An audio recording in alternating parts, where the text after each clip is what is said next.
Good afternoon, everyone. I'm Christy Koenig, the EMS Medical Director for the County of San Diego. Thank you so much for joining us for the next lecture in our series of evidence-based medicine presentations. Today's topic is vehicular telematics, big data, and EMS. And we're delighted to welcome our very own Dr. Chris Kahn as our speaker. Dr. Kahn's research interests include injury prevention, mass casualty management, and the use of data to inform advances in EMS system design. You likely know Dr. Kahn in his roles as Chief Medical Officer for the City of San Diego Fire Rescue Department and Professor of Emergency Medicine at UCSD, but did you know he also completed a fellowship with the Office of EMS at the National Highway Traffic Safety Administration, also known as NHTSA, in addition to a Master in Public Health during the time he was my EMS and Disaster Medical Sciences Fellow at UC Irvine. Because of this expertise, we've invited Dr. Kahn to present today's lecture, and we look forward to learning the most recent science in this emerging field. Over to you, Chris. Thank you. Let's see here.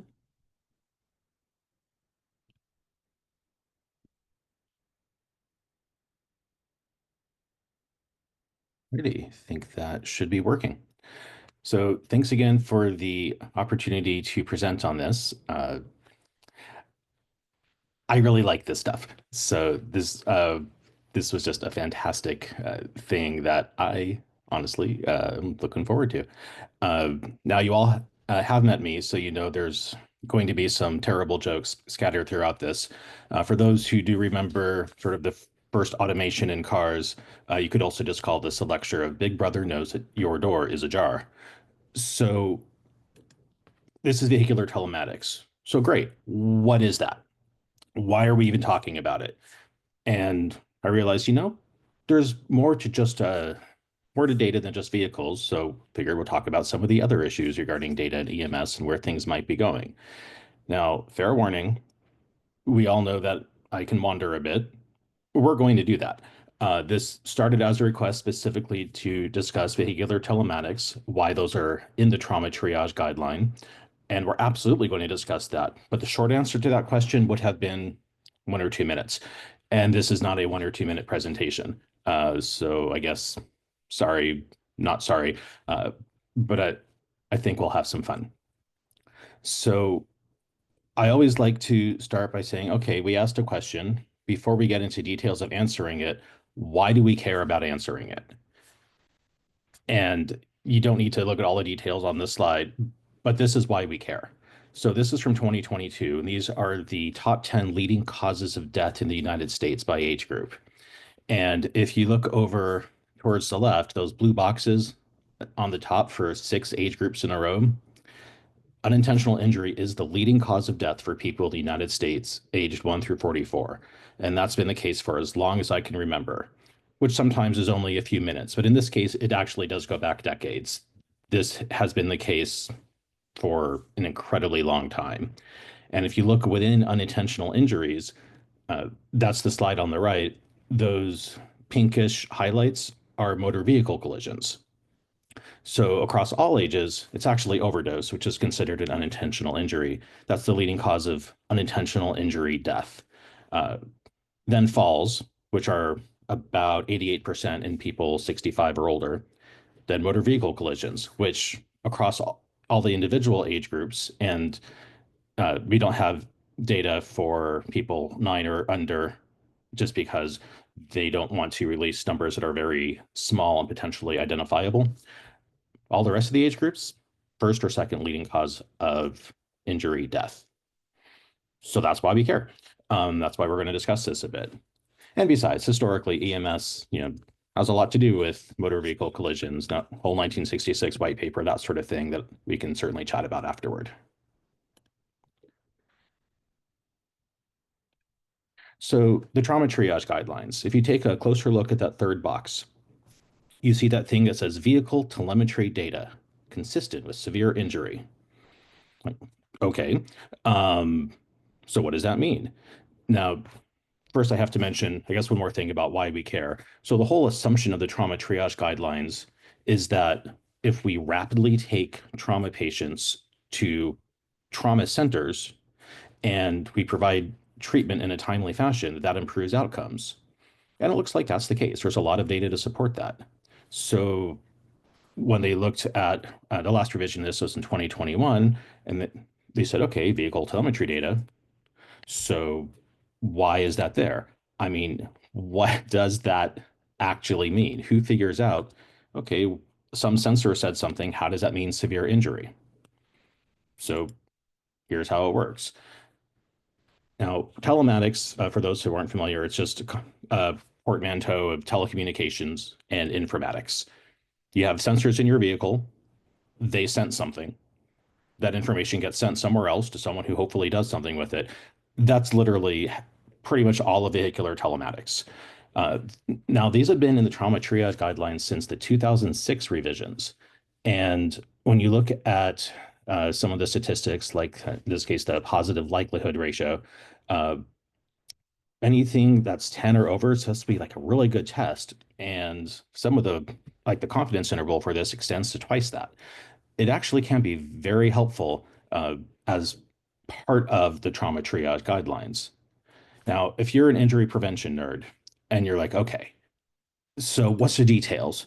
Then you start putting up things like the Haddon matrix and like, okay, what's all the pre, during, and post factors, the host factors, the vector factors? Uh, you do not have to be an injury prevention nerd. Uh, but you will notice that on here, there's something about automated crash notification, which also affects things like EMS response speed.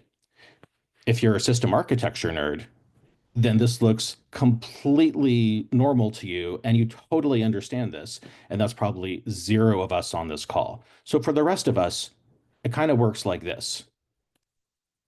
There's a crash.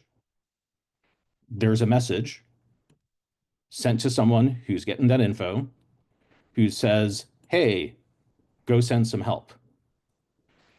That's pretty much how I think of it because that systems architecture slide gives me a headache.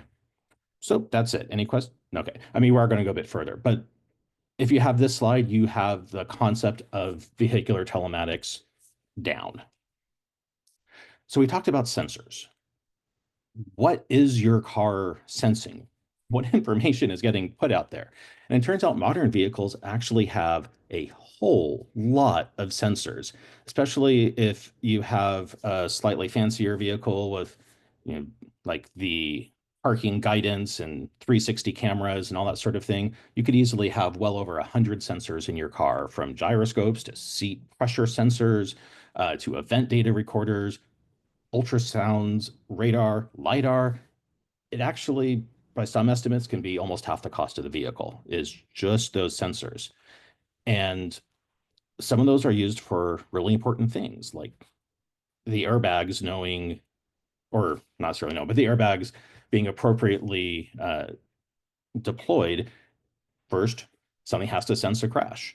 Then you need to know, is that seat occupied? And is there enough pressure on that seat that we think it's an adult instead of a smaller person who might be hurt more by that airbag? What was the primary direction of impact? Is the airbag going to help? And obviously, that needs to happen pretty quickly. That is all sensor-based. So again, vehicular telematics, we just take some of that information, we send it elsewhere. The first version of this was automatic crash notification. So that can be just, well, it wouldn't be automatic. You push the button that says, hey, I need help. But the automatic part would be if those sensors indicate, for example, you were going 70 miles an hour, then you're going 0 miles an hour about 2 seconds later, and the gyroscope suggests that your vehicle is now upside down. Maybe there was a crash. So that would initiate a call. There was a time where sometimes it would go straight to 911. That almost never happens now. It goes to an intermediary called a telematics service provider. And they'll get some information about the vehicle. Importantly, they'll get the location. That matters a lot. And we're going to talk about that a bit later too. And it usually will open a voice channel so they can see, hey, did you guys crash? Everyone okay in there? Historically, 10 to 15% of the time, the voice channel is never answered. What we tend to see today is advanced automatic crash notification, because this includes a much more comprehensive data set, and it's done in a format that can actually, and we'll get into this a bit more too, but can actually use not just a voice channel, but a separate data channel. So just like right now, technically, like you're hearing my voice, but this is coming through an internet protocol-based data channel. So another nice thing about AACN is you can actually send data back. So you can, someone go like, hey, can you flash the lights? I can't find that vehicle. And it, the vehicle has intact headlights and a battery. Often you can do that sort of thing. So this is something that is pretty cool in 911, where we are starting to incorporate more data. Now, if you're going to have have data shared, you need to have a standard way to do it. That's the vehicular emergency data set. And these next generation advanced automatic crash notification calls all use a standard data format that's the National Emergency Number Association and the Association of Public Safety Communications Officials came together, came up with a joint standard, because if you have a reliable and consistent way of describing data and presenting data, then you can view it and display it reliably. And then you can also go through, do QI, measure it reliably. I promise you do not need to see everything on here, because that's essentially unreadable. But you can see there's a pretty large number of objects in that data object model. That is all the things that could potentially be included in the information going to your telematics service provider and then to the public safety answering point, PSAP or 911 center. But here's some highlights of that frankly unreadable slide. Some things are really good for fire departments to know. There are sensors to find out, is the vehicle on fire? Is the fuel leaking? What's the propulsion type? Is this an internal combustion engine? Is this an electric vehicle? Is this a hydrogen powered vehicle? These are things that people really like to know when they're responding to fires. But also for the rescue component, did the vehicle roll over? Were seats, which seats were occupied? And all that data can be made available. There's other things in there that honestly just kind of neat. These are things that tend to be more occupant based, which can be a little tricky because you don't always know exactly who's in the car. But if you can't verify who's in the car, the data set actually has space for things like, who is that person? What language do they speak? Are they hearing impaired? Are they not responding because they're altered, or they just really can't hear you? Even emergency contact info. Incidentally, if anyone's like, man, that central slide with the crash, that looks kind of familiar. That was actually at Arrow and Murphy Canyon about 10 years ago. All right, so the guidelines said telemetry data consistent with severe injury. Cool. How do we know if there's a severe injury? And the good news is the PSAP doesn't have to figure that out. None of that stuff, you don't have to get any of those data. One of those fields was actually severe injury indicator, and it's just true or false. True is what you get if an algorithm, which is based on some of the other fields, says there's at least a 20% chance of an injury severity score greater than or equal to 15. That's a pretty commonly used cutoff for a definition of severe injury. Okay, so we just get a yes or no. Great, but how does the algorithm do it? Well, that's a secret, so can't really say. There are several algorithms out there, and all of them are designed to say, hey, is there a 20% chance or more of an ISS greater than or equal to 15? But I can't show you any of them because they're all proprietary. We know what some of the things are that tend to be used. The most important one is probably the delta V, the change in velocity. But things like principal direction of force, whether seatbelts are used, a lot of that stuff tends to matter. Sometimes they'll use the vehicle type as well. And because we know that I wander and go off on tangents and am somewhat pedantic, I do have to mention one thing about the ISS greater than or equal to 15, which is there are some folks who have actually gotten into arguments as to whether studies are comparable, because some say greater than or equal to 15 and some just say greater than 15. If you ever happen to hear one of those arguments, I suggest that you refer them to a math teacher, because the way the injury severity score is calculated, it is literally impossible to have a score of 15. You just can't do it. So it doesn't matter. And anyone having that argument should find something else to argue about. I probably do hang out around way too many traffic safety nerds. So hopefully that's only a me issue. Some of those specific factors, as I said, the delta V, that change in velocity, that is really the most critical one. And that is something where the this if the delta V meets a certain criteria, that's like a 50 times higher risk of injury. Seatbelt use is also pretty major. And if you happen to know occupant data, then people 55 or older do have a higher risk of injury. Now, the principal direction of force, this is something that actually tends to matter quite a lot. So it gets reported in 10-degree increments.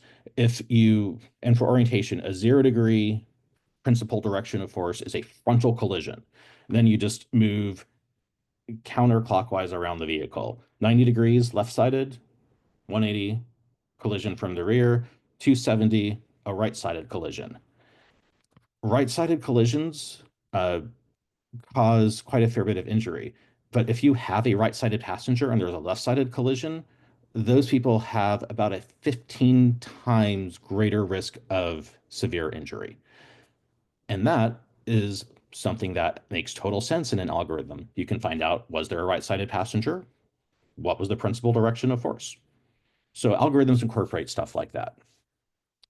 So what's the accuracy goal? We're saying 20% chance or more of severe injury, but how often do you have to be right about that? This is an incredibly busy slide.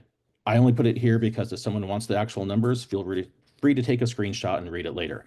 But the point is, we do have goals, right? The American College of Surgeons Committee on Trauma and the CDC, when they put out those field trauma triage guidelines, the goal was to under triage by no more than 5%, right? Not miss any more than 5% of the really severely injured people. And over triage, they said 25 to 35. So we don't want to we don't want to overcall like, oh, there could be a severe injury, and there wasn't by more than about a third. We are not there. We were kind of close on the over triage component in 2006, but we actually were under triaging a lot. They revised that in 2011, and under triage improved, over triage spiked, as you might absolutely expect, right? You say, okay, we're going to catch more folks. Well, you're also going to catch more folks who weren't severely injured. I do want to mention kids and older folks are at higher risk of severe injury. So the under triage actually tends to be quite a bit higher in those populations. Now, how well do the specific algorithms perform compared to those goals? They're proprietary. The manufacturers say that they work. So if they say it, it's obviously true. Now, I will say the one thing that we have an idea what the algorithm is the one that OnStar General Motors uses, which is the injury severity prediction. And that suggests that by itself probably only has about 7% over triage, but could under triage by about 37%, which is part of why we don't use this entirely on its own. But if you do want to use data that specific, like no voice contact, no idea who the occupants are, solely information collected by vehicle sensors, you can get to about 37% under triage and as little as 2% over triage. All right. Now, when I go through all this, especially all these recent discussions about social media and data collection and a hack or breach occurring, I don't know, probably 5 times since I started this lecture, like what else are they watching? Like, you know what? That's a fair question. And it turns out that there's actually a lot of opportunities beyond just the trauma triage guidelines to use data in EMS. Some of that's vehicular data.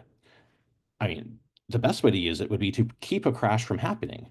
And one of the most intriguing things I've ever seen about this was put up by one of our colleagues, Nadine Levick, who took a bunch of ambulances, installed, people sometimes call it a black box, but the driver monitoring and feedback device. And essentially, it's just something that gets wired into the system, can collect sensor data, and measures things like vehicle speed, how hard is your acceleration, G-force of cornering, using your seatbelt, where the lights and sirens on, that type of thing. So they did a really fantastic study where they told everyone, hey, we're installing these things, and then installed them, but kept them silent, didn't issue any tones or anything like that, just to get some baseline data. And knowing it's not exactly baseline because people were told, hey, it's there. Then they turned on tones. So if you were going a little too fast, it might give a little growl. Then if you're going at way too fast, it starts beeping at you, some more annoying tone. Then after about a month of that, they made it so in addition to hearing the tones, you had to actually have your individual key fob so they knew who was driving. Kind of like logging into your car, basically. And when they did that, you start seeing graphs like this, where their overspeed violations dropped from hundreds of thousands to sometimes less than 1,000. Their seatbelt violations, 1 month, they had 13,500 times where the driver was not wearing the seatbelt. 4 months later, they had 4 times where the driver was not wearing the seatbelt. Saved out 20% on vehicle maintenance. There were fewer crashes. They only had 1 crash. Plus, when they got accused of stopping at a McDonald's en route to the hospital, they also had the data to say that did not happen. Now, at least that last part is something I think all of our systems can do today in San Diego County. We have automated vehicle location. And I can tell you where any of our vehicles are, the location, the heading, and the speed about every 8 to 12 seconds if if we really need that information. And we'll use that sometimes for to automate time at scene or time at hospital or that sort of thing. Just because anything that's automatic is then less likely to be forgotten. We're going to skip over intelligent transportation systems. That's more like vehicles talking to each other, although that's also pretty cool. But in addition to these vehicular data, there's also opportunity for non-vehicular data. So one of the most important is, where is the person calling from? And it sounds like that should be really easy, right? Because if you pick up your phone and you order a pizza, Domino's can get it to you. They don't have to ask your cross street, right? They're not querying the cell tower look. They just know where you are. So why can't we do that in 911? There are ways that you can store your health information. The most common would be the personal safety app on Android and the medical ID app on Apple. But there are some other profiles, other warehouses where people can store medical information. Rapid SOS has the big contract for those two, but there's other clearinghouses like Smart 911. But if we have health information that's already there, that's another source of data that could be used to help provide patient care. I will mention one thing, which is the Android personal safety stuff that gets integrated into our 911 systems pretty easily. Apple actually puts an additional step, and it's in the name of privacy, which I love. But because there's an additional step, it's very unlikely that at this moment, Apple Medical ID info is ever going to actually get into the hands of someone at the PSAP or anyone subsequent to that. So something I've reached out to Apple about, because yes, I do bother them too. There are other data sources. Monitors generate a bunch of data and you can view those remotely. There are EMS systems using body-worn cameras, some of which can actually let you look through the camera live. What does that scene look like? Traffic data, you can see markers suggesting how busy or not busy a hospital is. There's all sorts of data we can use. Now, that location thing, though, I wanted to go into that a little bit more because I think a lot of folks don't necessarily quite get how 911 works. And this is not something that's been around for, since the invention of the telephone, right? 911 launched in 1968 in Alabama. I believe the first call was actually one congressman calling another congressman who picked it up in the 911 center. Fortunately, we no longer expect Congress to answer the phone when you call 911. And that's good because there's about 217 million calls a year. It covers most of the population, most of the land area, but not all. So if you've ever wondered why when you're driving on a highway and you enter a new county, it says, in case of emergency, call 911. It's because there's a few places where it says, in case of emergency, call 555-1234 or whatever the local 7-digit emergency number is. It's just that most of the time, you're likely to be somewhere where it's a lot easier. It's 911. Now, wireless phones kind of complicated the whole question of location finding. Because when you have something, and I did not make up this acronym, but you have POTS, plain old telephone service, you know exactly where that copper line is going. That's where the call is coming from. If you have voice over internet, that gets trickier because you can take your device with you on vacation, plug it in so you don't have to pay the 35 cents a minute or whatever to make the call from the hotel, which now, of course, everyone just uses the unlimited stuff on their phone, but those move faster than the other technology. But if you haven't updated your registered location with your VoIP provider, you can't actually be entirely sure where that's coming from.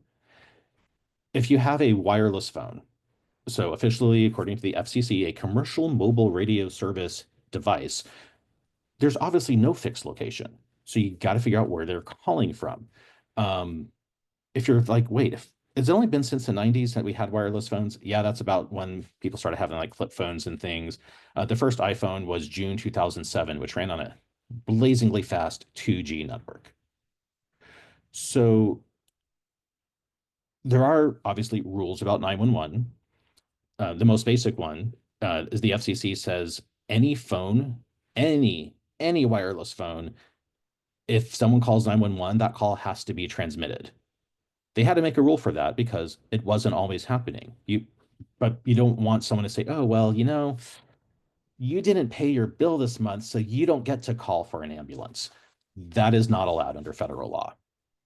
There's wireless phase 1 and phase 2 enhanced, which started off with, oh, someone's calling from wireless phone. Well, you have to transmit the number. And also, what cell tower did they call from? Which strangely did not help us find patients at all. Phase 2, we had to start giving, at the 911 center, start receiving some more accurate parameters. But basically what it comes down to is you get a point on a map, you get a radius around it, and a degree of confidence. It's usually 70 to 90% that the call probably came from within that radius at that point. If you're in a field somewhere, great. If you're downtown, still not fantastic. And that's why when you call 911, we are still getting asking you things like, what's the cross street? That sort of information, which is still frustrating because again, Domino's can get your pizza to you with none of that information. There's also something called the z-axis problem. It's if you're inside a 15-story building and we get the latitude and longitude just right, which of those 15 floors are you on? So modern phones all have barometers in them that can help determine how high above sea level you are. And if you take a look at these dates, it actually was very recently, like the last couple of months, that wireless providers had to start providing some of that location-based routing, some of that information based on the actual location of the phone making the call. We are not completely up to date in 911 world when it comes to technology. But that brings us to next generation 911. And that's where this connects back because this is how we start getting data. Now, again, these rules were very recently published and only effective less than 2 months ago, that for 4G LTE and newer networks, so anything internet protocol based, that in addition to voice, you also have to support text, video, and data streams. And that is where it comes down to. I put the code section there for anyone who really wants to go check out the Code of Federal Regulations. But next generation 911 is defined as being able to take in that additional information and use it to handle those 911 requests for emergency assistance. That's why we're discussing this, because these standards are now in effect. These are actually requirements on the wireless provider, not the 911 call receivers at the PSAPs. But I can tell you that they are very much working on that. and are pretty much there, honestly, in their ability to receive the data.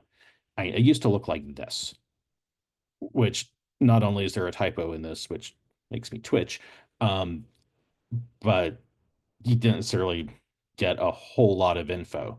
But now, taking a look through some of our recent calls, and obviously I'm making this more HIPAA and CMIA friendly, we can, we get application programming interfaces where, in addition to like, oh, hey, there's a person calling from this phone number.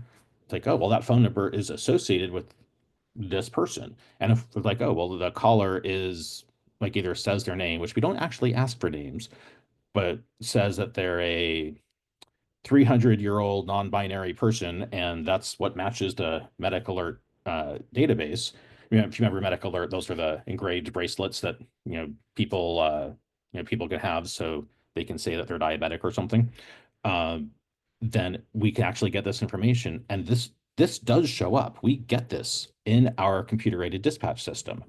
So I could tell you this patient has history of diabetes insipidus, chronic kidney disease, that sort of thing. That happens now. We get that. So let's tie it all together. What does this look like? What could this look like? And since this, of course, was started with vehicular telematics, let's start with a crash. I'm going to guess some of the sensors are now non-operative, but some of them would have been able to send an alert to a telematics service provider. That TSP is going to try to make voice contact, because it's nice to have voice contact. Not only can you get more info, but every single device that issues an alert can issue a false alert, a false alarm, right? So we see this all the time with the things that detect that you've fallen, or the little buttons you can push for help. And if you can call them like, oh no, I'm fine. Oh, I'm sorry, I must have hit the button while I was getting my sunglasses. Then 911 never needs to find out about it. If there's no voice contact, like, okay, well, you send it on. You contact that public safety answering point, which right now is almost always done just through the voice channel. And they'd call, they'd say the location, and like, we got a marker for severe injury. But in the future, and this honestly is the very near future, it should be possible that the data channel can generate that call, that the telematics service provider sends a packet to the PSAP. They're like, hey, here's everything in that vehicular emergency data set. And if there isn't already a call at that location, one will get generated. And if there is, it'll just get appended to that. And then that packet of information includes and it'll have all the data, but you only need to look at certain things. I mean, honestly, the call taker does not necessarily care quite so much about every single one of those items, but the data are there so that they can be shared with people who do need that information. And if you can actually, you got voice contact, you can verify who the occupants are, and they put that information into that protected database, you can already know who's there. You can know that there's a 72-year-old on Coumadin. You can get that information far in advance, and that can help determine what do you send. It can, in some places, this actually can be used to say, maybe we should launch an aeromedical unit, because that's quite a ways out, and there's a high likelihood that person's going to need rapid transport to a trauma center, instead of wait till someone shows up and assesses and then calls for a helicopter. That information gets shared with responders. So all the responding units can know, hey, is that vehicle on fire?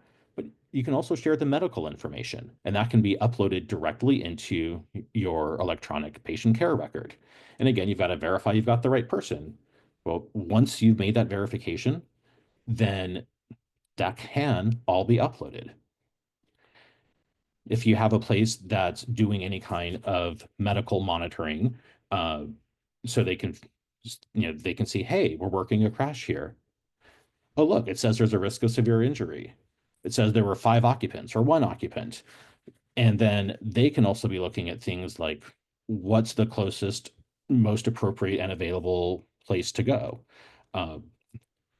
and they can feed some of that information back if that helps to inform the response, and they can feed that information to the receiving facility.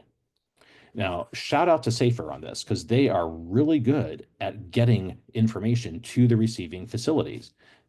So we know it works. We know we can do it, but we also know we're not 100% doing it yet.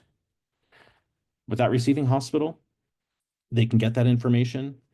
They can also get real-time access to things like what's on the monitor, what's being put into the PCR, where is that transport unit? Because I'm sure we've all had the fun of saying, yep, ETA is 10 minutes. And then you show up and someone gets mad that the time it took, what didn't match your ETA. And if you're like me, snarky, you try to not reply. You know the E stands for estimated, right? You take all that out of the equation because you can just watch the little dot. Oh, there they are. Oh, they're showing up now. So all that information is available. And the other fun piece, remember, VEADS includes emergency contact information. So the emergency contacts can already be notified. So this is an actual screenshot from my phone when my mom fell. Well, it's a couple months ago. And I was able to find out about it while I was on the freeway. Thanks, Mom. Nice timing. Quickly call. There's no answer. I get her location. I can see her location's changed and she's at the hospital. And no one had to reach out to me to do this. This all happened on an automated basis. She's doing fine, by the way. Thanks for asking. But that emergency contact info is really helpful, especially if the hospital maybe needs to reach out to someone to find out more about that patient. All right, so let's go through those steps. Let's see how this is working now. So we get a crash. Yep, TSP gets alerted. That does happen. They do make that voice contact. They are generally good about reaching out to the public safety answering point because that is kind of literally their job. But right now, remember, we're mostly on the voice channel. We don't tend to get much or any of the sensor data, which means we can't share it with responders. And if they have medical info, that's not getting shared with us. And then we can't share it with the base stations or other central medical monitoring types of places. Now, we are pretty good at notifying receiving centers that we're coming. And emergency contacts do get notified, but in fairness, that doesn't usually happen directly from the hospital, especially because they won't really have that info. Emergency contact notification tends to happen more like this, either from the device that detected the crash or from the telematics service provider directly.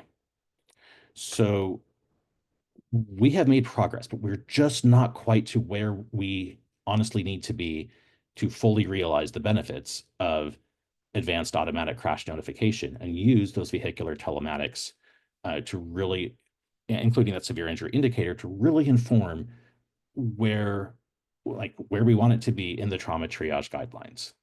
So here's my brief plea for help. Two things. One, research is great. And thank you so much to Dr. D'Onofrio Odman for helping to highlight that, and to Dr. Koenig for bringing research into this on a quarterly basis. Because really the only way that we can validate and compare information on telematics or anything is doing research on it. I will say NHTSA, I heard the National Highway Traffic Safety Administration, they maintain a lot of databases.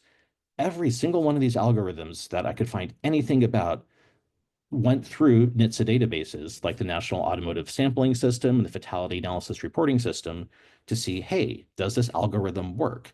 So if we didn't have the groups that were doing that hard work of collecting the data and validating it and putting the databases together, we just wouldn't know. So I'm not saying that I want everyone who's listening to me right now to go create a database, but please do support data collection and research, because that's how we move forward with things on an evidence-based manner. The one other thing I do want to mention is, although Europe mandates crash notification in every new vehicle for free, it will get transmitted. You don't have to subscribe to it. That is not yet the case in the United States. If you are interested in knowing, hey, which vehicle manufacturers and specific vehicles actually include either indefinite free automatic crash notification, or at least a really long trial, so like free for 5 to 7 years or something like that. That's a link you can go to. Consumer Reports has more information on that. But if you, for some reason, find yourself in a position to advocate for anything to vehicle manufacturers, we should not be hiding things like this that are public safety related behind subscriptions and fees. This is something that can be and should be freely available. So let me summarize that all up. Vehicular telematics, yes, it's a real thing, and it can reliably inform trauma triage. And the infrastructure to share the data, it exists. It's just not really widely used yet. But next generation 911 is just about here, and it's going to make it so much easier to seamlessly share the data with the folks who need the data and can do something with the data. And it's got to be seamless, or it's just not going to happen. And if once we have good availability, we know we can access data, we can protect it appropriately, but we're sharing data in a validated fashion, then the potential to improve patient outcomes is really significant. Thanks for letting me go on for a bit. I've got my email at the bottom there, and I would be very happy to take any questions. Thank you so much, Dr. Kahn. That was amazing information. I'm glad your mom is okay, and we appreciate your sense of humor on this serious topic. So let's open it up and see if there's any questions or comments from the group. Dr. Farrow. Yes, just to echo, great talk, Dr. Kahn. I really enjoyed it. I'm wondering if you could comment a bit on airbag deployment. It gets mentioned a lot in medics reports, probably more than any other element of like vehicle deformation or anything seen. What is its correlation with potential for injury severity, or how would you correlate airbag deployment in and of itself as a metric for what to anticipate with in terms of patient severity? That is a fantastic question. That I wish I had the data right at my fingertips for it. I will say, in general, airbags don't deploy on very minor crashes unless something goes very weird with the sensor. There does need to be a significant amount of energy involved. But if the airbags are deployed, then that should also decrease the amount of energy being transmitted into the human being, which makes it a little complicated to figure out what's the chances that they are injured. But all things being equal, it definitely does mean that there was more energy involved in the crash. And since trauma is simply the transmission of energy into the human body causing damage, the more energy there is, the more likelihood there is for injury. One thing that we do sometimes see specifically is airbags, the way that they work, the way that they inflate so quickly is they explode. Quite literally, there's an explosive inside. They use sodium azide, and that generates a bunch of gas from the very small explosion, and that's what rapidly fills the airbag. So people do sometimes, in addition to the trauma, they do also sometimes have some respiratory complaints from the particulate matter or from the hot gases involved in airbag deployment. And But I'll look it up and get you more info. corneal abrasions is another airbag deployment injury that we see. Thank you. I'm thinking back to the battery fires that we've been experiencing that just keep reigniting and wondering if you have any additional comments. For example, I understand there's cars like Teslas on fire in Northern California during the fires. Any other precautions or thoughts about how our first responders should proceed with those sort of new types of fires that we might be seeing on scenes? So there certainly has been a lot of research. Unfortunately, a lot of it is, I guess, politely referred to as empiric research, which is, oh shoot, this is on fire. We got to figure out how to put it out. And I certainly defer to my folks, my colleagues who've actually gone through Fire Academy. But we do know a few things. We know that putting out electric battery fires, especially the lithium ion batteries, requires a lot more water. because there's, especially when the cells are damaged, there's a much greater chance for thermal runaway. And then it just keeps going until every one of the cells involved has burned out. So, and a lot of the ways that we put fires out, you take away part of the fire triangle, or it might be a quadrilateral now, but you take away the oxygen, you take away the heat, but all those things can be generated from within a lithium ion battery, which is part of what makes them really difficult to put out. The main things that we find, one, are whatever data comes out through the National Fire Protection Association, International Association of Firefighters, Fire Chiefs, the groups that study that on a more regular basis. Certainly, I do recommend that first responders certainly keep up with that, but also making sure that they're familiar with where the wires run, because again, I am an injury prevention nerd, and I worry a lot about first responders getting injured. That's a no-no. I don't ever want that to happen. And when you have a vehicle that has 600 to 800 volts running through wires, before you cut it open to rescue someone, you really do need to know, where are those wires running? So that is something that specifically folks who are doing like vehicle extrication, cutting up cars and that sort of thing, do need to be familiar with for their own safety as well. Excellent points, and I like that the fire triangle will not confuse that with the pediatric triangle, two different teaching points. What recommendations would you have for us based on your research for this lecture in terms of any protocol revisions or anything else we should be looking at in terms of policies or education and training in our system? So in terms of the trauma triage protocol, I don't think that needs to be changed because we've already incorporated this into our guideline. Well, we've incorporated that guideline into our protocol. What we do need is to make sure that the local public safety answering points are capable of receiving that information. And even if it doesn't necessarily change their dispatch determinant or the response that they send, that information should be made available, whether it's through CAD notes or some other modality, but that should be made available because that is part of the trauma triage guideline, and the first responder doesn't receive that directly. It's the PSAP who receives it. So we do need to make sure that information is passed on to first responders. From the, now we're at the first responder piece. For folks in the field who have data, whether it's monitor data, whether it's something that was received through a telematics service provider that was sent to their PSAP that got forwarded to them, whatever data they have, we do need to make sure that it is able to be readily shared with whoever needs to see that data, whether it's the receiving center, whether it's a medical direction center. Those data do need to be made available to them, because we will make better choices and better decisions when we have better access to reliable data. Those are the main things that I would like to see, that we are encouraging data sharing in a real-time fashion to inform decision-making that benefits our patients.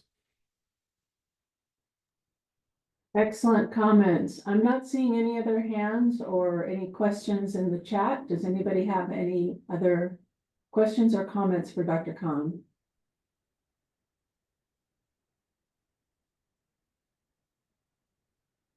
Very good. Then thank you very much. This concludes the EBM portion of our meeting.